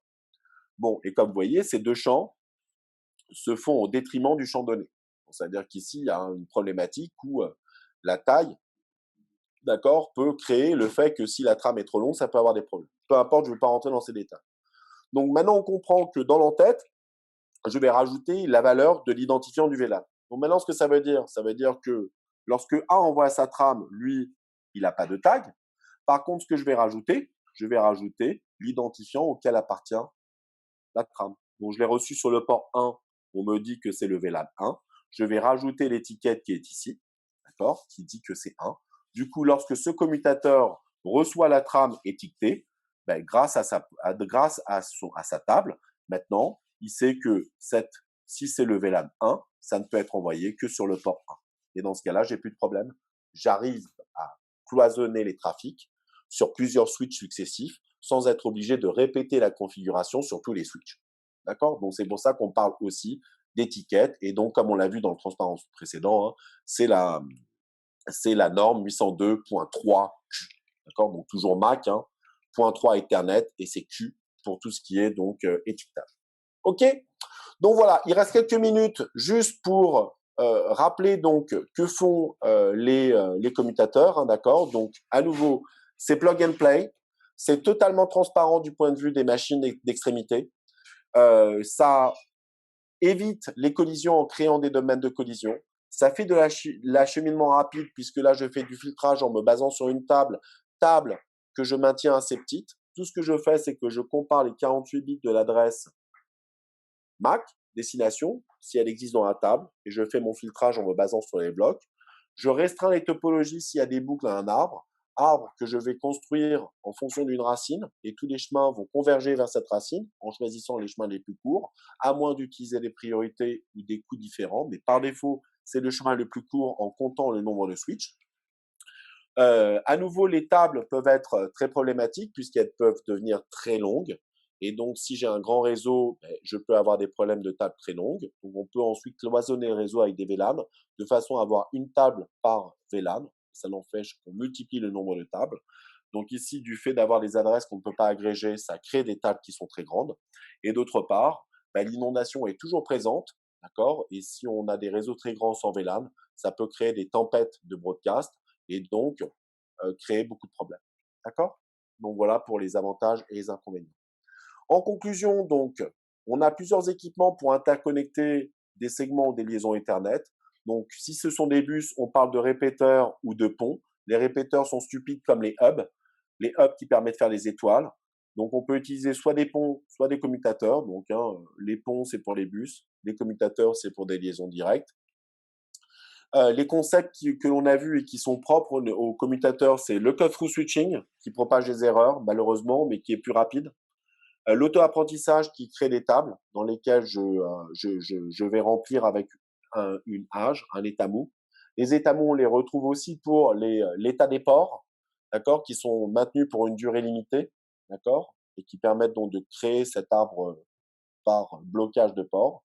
Et ensuite, on peut également limiter les sous-domaines de diffusion en utilisant les LAN virtuels. Au cours prochain, on va introduire le gros chapitre qui est la couche IP dans Internet avec la couche réseau. Et donc voici pour aujourd'hui. Est-ce que vous avez des questions? Donc, on a 3 petites minutes pour prendre quelques questions. Ah,